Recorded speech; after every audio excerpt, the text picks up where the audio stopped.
Hello and welcome to Travel Chef. Today we are going to make a cooker cake from Pillsbury. This is a do-it-yourself cake which can be made within 35 minutes. And this is done without an oven.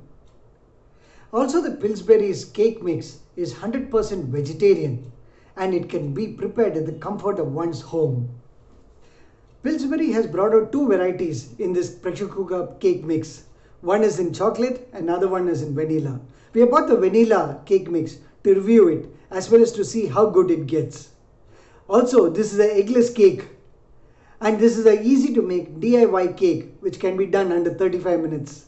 So let's see how to make this cake and let's review it too in this video.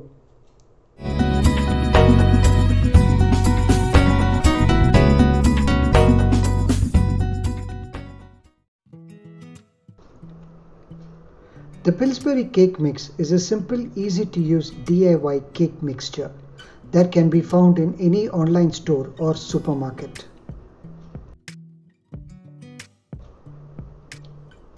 At the back of the carton, clear instructions is written by Pillsbury for a person to make the cake, and it is very simple and easily understandable by any person who has not made a cake before. We have noticed the instructions that is mentioned behind the carton is different and sometimes the cake will come out uncooked. Please watch till the end of this video where we have sorted this issue out. Once we open the carton, the contents inside the box is the cake mix. Then we have the sprinkles which we can use it as topping, as well as we have the castor sugar which will again be used as a topping, and a pamphlet. Based on the instructions mentioned in the carton, we need to keep 1 packet of cake mix, 2 teaspoons of vegetable oil, 1 packet of milk, of which we will be using 120 to 130 ml only, 1 sachet of topping, the sprinkles, and 1 packet of castor sugar which will be used as topping. The next step is to cut the cake mix on the dotted line provided.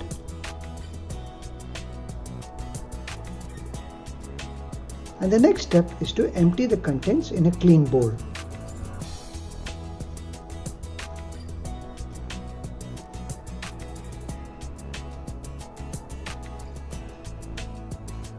After emptying the cake mix into the bowl, the next is to cut the packet of milk and pour the milk into the cake mix sachet. We have to fill the milk up to the mark provided in the sachet, that is 130 ml.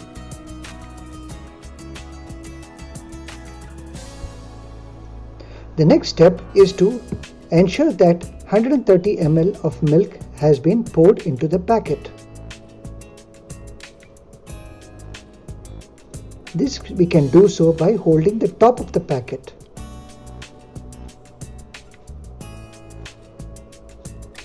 And now we have filled the packet with 130 ml and up to the line mentioned in the packet. The next step is to pour the milk into the bowl where we have kept the cake mix.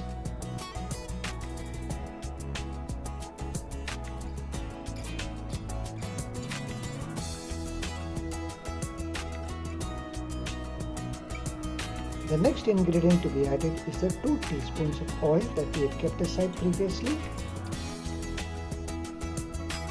along with the cake mix.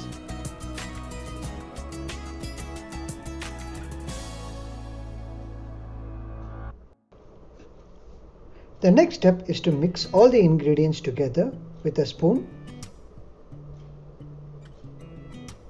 and ensure there is no lumps in the cake mix, which will later form to be a batter. As we mix all the ingredients together to make the cake batter, did you know that the term cake has a long history? The word itself is a Viking origin. The ancient Greeks called cake as plakus, which is derived from the word flat. Also, during the Roman time, the basic bread dough was enriched with butter, eggs and honey, which produced a sweet and cake-like qualities. Well, early cakes in England was also essentially bread. But the most obvious difference between cake and bread were that they were round, flat shape of a cake, and the cooking method too is different. Now the cake batter is ready after continuously stirring it and mixing it for the last 2 to 3 minutes. Please ensure there is no lumps in the cake batter, else the shape of the cake might get spoiled. The next step is to take a clean mold and smear it with oil. We've used a cake mold, so we wanted to get a shape for a cake.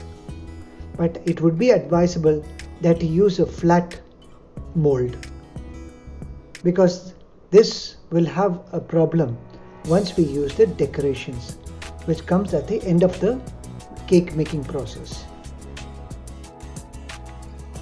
We would like to tell you that the oil that we use to smear across the cake mold is a cooking oil or a vegetable oil. So it is not necessary to use ghee or other oil too. The next step is to slowly pour the batter into the mold. Please ensure not to rush in this process, else you might risk the batter spilling across and out of the bowl. The next step is to level the batter that is poured into the mold. We can do it with a spoon, or we can just tap it a bit, just to ensure that everything is even and level too. The next step is to pour 5 centimeters of water into a pressure cooker, which is around 3 liters. This is the final step before cooking the batter into a cake.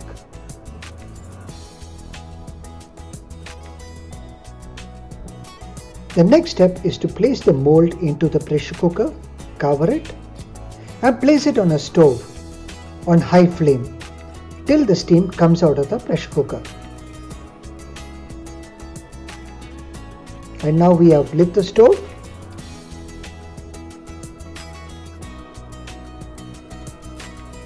We have placed a pressure cooker, and now it is on high flame. Now we see the steam coming out, and we need to lower the pressure cooker or put it on low flame and continue to cook for 35 minutes. We switch out the pressure cooker exactly after 35 minutes and let the pressure cooker to cool. We open the pressure cooker after it has cooled to check whether our cake is fully cooked. We can do so using a toothpick.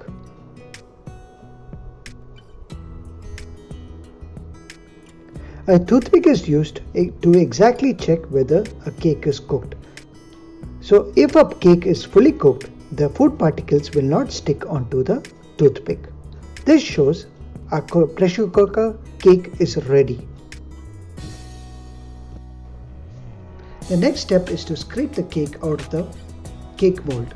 This can be done with the help of a butter knife. Please take care while scraping the cake out of the mold. Now the cake is soft and spongy. Well, did you know that sponge cakes leavened with beaten eggs originated from Spain? After fully scraping the cake in its mold, we need to place the cake onto a clean plate. Now the smell of the cake is awesome. But the cake is almost ready. We need to start decorating the cake with the help of the sachets provided.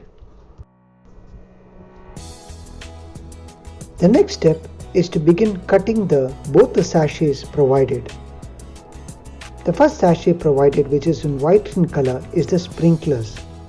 It's the most colorful part of the decoration.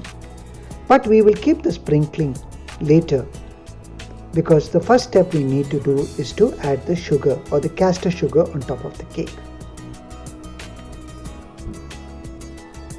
We now have cut the sprinkling decoration and we have kept it aside. The next step is to cut the castor sugar, or this is the white sugar which is in a silver packet first, and this needs to be placed as the base on top of the cake as a decoration. After cutting the castor sugar, we need to sprinkle it across the top of the cake. We can sprinkle it slowly .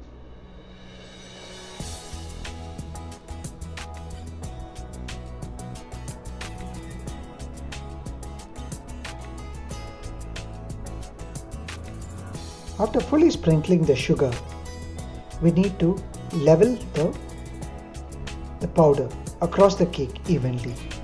This we have used a butter knife to level the sugar. The next step is to pour the colorful sprinkles on top of the cake. We can sprinkle it across the cake. And since the cake is not flattened, this will be an issue. So next time, please do not use a cake mold, but a flat cake mold, so that the cake is flat and the colorful decorations stick. Now our cake is ready to be served. It is yummy and delicious, and it looks awesome. Since this video is a review video of the Pillsbury pressure cooker cake mix, I had mentioned at the start of the video the cooking time mentioned in the carton is only 30 minutes.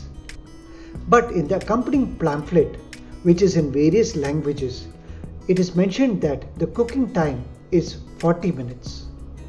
Also, it is not mentioned whether to cook the cake in high flame or low flame, which again leads to a confusion. In this video, we have sorted this issue out, and we hope you can follow the steps correctly as mentioned in the video or as shown in this video. This is the major drawback that we have seen compared to other cake mixes. From this 285 grams of cake mix, we can get around 6 cake slices. The cake mix can last for approximately 9 months from the date of manufacture, and this is mentioned by the manufacturer themselves on the carton.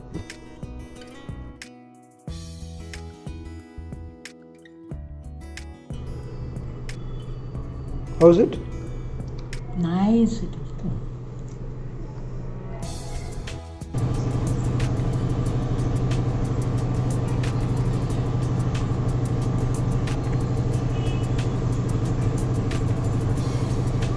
Yummy. Yummy. I have tasted this cake and it's just simply superb. Pillsbury has really kept his commitment of bringing out the best quality cake mixes. Also, it is a very simple and easy to make cake, and this was done under 35 minutes. And this is not only tasty but is also very delicious. I have tasted the cake and I thoroughly enjoyed it. So I thought of giving a rating on a scale of 1 to 5, 1 being the worst and 5 being the best. So I rated the cake under the following categories. 1 is the softness of the cake, then the moisture content in the cake, third one was the decoration, and fourth is the taste of the cake. And the softness, I give it 5 out of 5 because it was simply soft when I had it.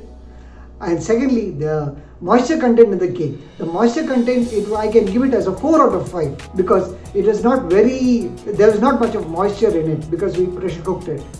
And third, the decoration was simply superb.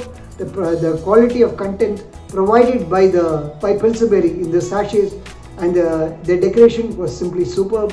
That is around 5 out of 5, as well as the taste. The taste I can give a 5 out of 5 because it was very tasty and it was delicious. Thank you Pillsbury, very good job.